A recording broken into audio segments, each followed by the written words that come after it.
बिस्मिल्लाहिर्रहमानिर्रहीम। अस्सलाम वालेकुम स्टूडेंट्स। उम्मीद करता हूँ आप सब खैरियत से होंगे। आज मैं आपके साथ केमिकल थर्ड ईयर का subject IMA instrumental method of analysis का एक्सपेरिमेंट नंबर 4 शेयर करूँगा, जिसमें हम determination of phosphate and sulphates contents by using nephelometers करेंगे। जिसमें हमने यानी कि हमने नेफ्लोमीटर को यूज़ करना है और इसमें हमने सल्फेट और फॉस्फेट के कंटेंट्स मेजर करने हैं। तो सबसे पहले हम जानेंगे नेफ्लोमीटर के हवाले से, और इसमें सबसे पहले हम नेफ्लो सोल्यूशन के बारे में जानेंगे कि नेफ्लो सोल्यूशन क्या होता है। तो इसकी डेफिनेशन के बारे में हम जानते हैं। It is defined as a solution in which nephels और tiny particles are present in the solution is called nephelo solution.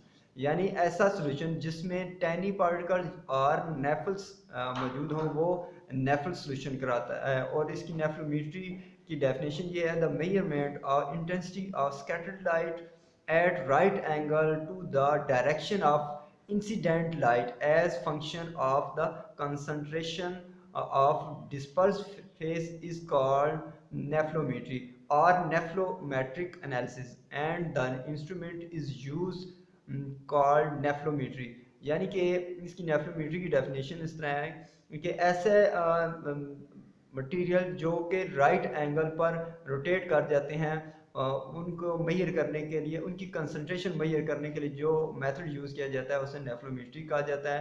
अब ये जो लेफ़्ट और राइट एंगल पे जो उनसे आपके मटेरियल रोटेट कर जाते हैं, जिनके साथ लाइट लगती है तो वो रोटेट हो जाते हैं, वो हैं डेक्ट्रोज और फैक्ट्रोज वगैरह, जो कि सोल्यूशन के अंदर मौजूद होते हैं। और इनकी कंसंट्रेशन मेजर करने के लिए जो इंस्ट्रूमेंट यूज़ किया जाता है वो नेफ्लोमीटर है। और ये टैनी पार्टिकल और टैनी पार्टिकल्स कहलाते हैं, और इनको नेफल सोल्यूशन भी कहते हैं। इसके लिए हमने जो इक्विपमेंट यूज़ करना है वो है नेफ्लोमीटर। और इसमें हमने जो केमिकल यूज़ करना है वो 10% फास्फेट और सल्फेट सोल्यूशन का बना के हम यूज़ करेंगे, और डिस्टिल वाटर होगा। तो सबसे पहले हम इसकी प्रोसीजर की तरफ जाते हैं। प्रोसीजर में को आपको समझाने से पहले मैं आपको डायग्राम के ऊपर इसकी कंस्ट्रक्शन और समझाता हूँ कि ये इसकी कंस्ट्रक्शन क्या है।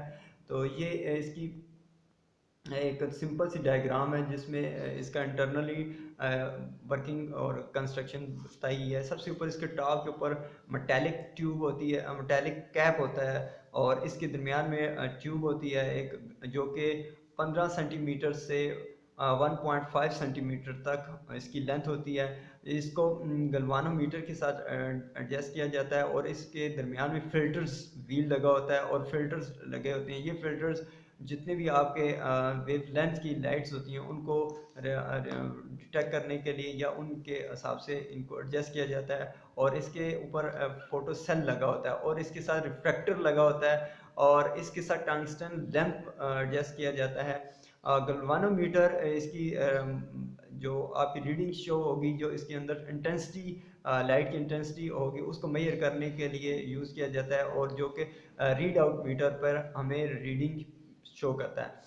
सबसे पहले इसका कैप ऊपर से उतारा जाता है, और कैप उतारने के बाद इसके ट्यूब्स के अंदर डिस्टिल वाटर डाल के और फिल्टर्स को सेट किया जाता है, और टंगस्टन लैंप को ऑन किया जाता है, और गलवानोमीटर के ऊपर इसकी रीडिंग ज़ीरो एडजस्ट की जाती है।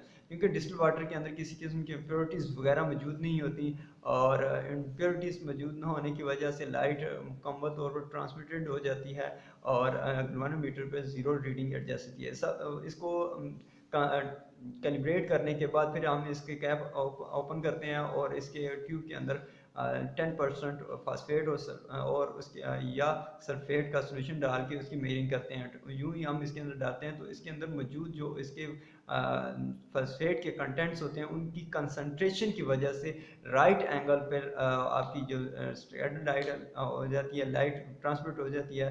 तो इस तरह हम इसकी जो तो फास्फेट और सल्फेट सोल्यूशन है उसकी हम मेजरिंग करते हैं, और उसके अंदर सोल्यूशन के अंदर फास्फेट और सल्फेट के कंटेंट्स को मेजर किया जाता है। तो ये उम्मीद करता हूँ आपको मेरे इस एक्सपेरिमेंट नेफ्लोमीटर की कंस्ट्रक्शन और वर्किंग के बारे में समझ आई होगी, और इसको कैसे यूज़ करते हैं, इसकी कंस्ट्रक्शन क्या है और वर्किंग क्या है, और इसकी आपको कम्युनिटी तौर पर मैंने आपसे शेयर किया है। तो नेक्स्ट एक्सपेरिमेंट तक के लिए मैं आपसे इजाज़त चाहता हूँ। अल्लाह हाफिज़।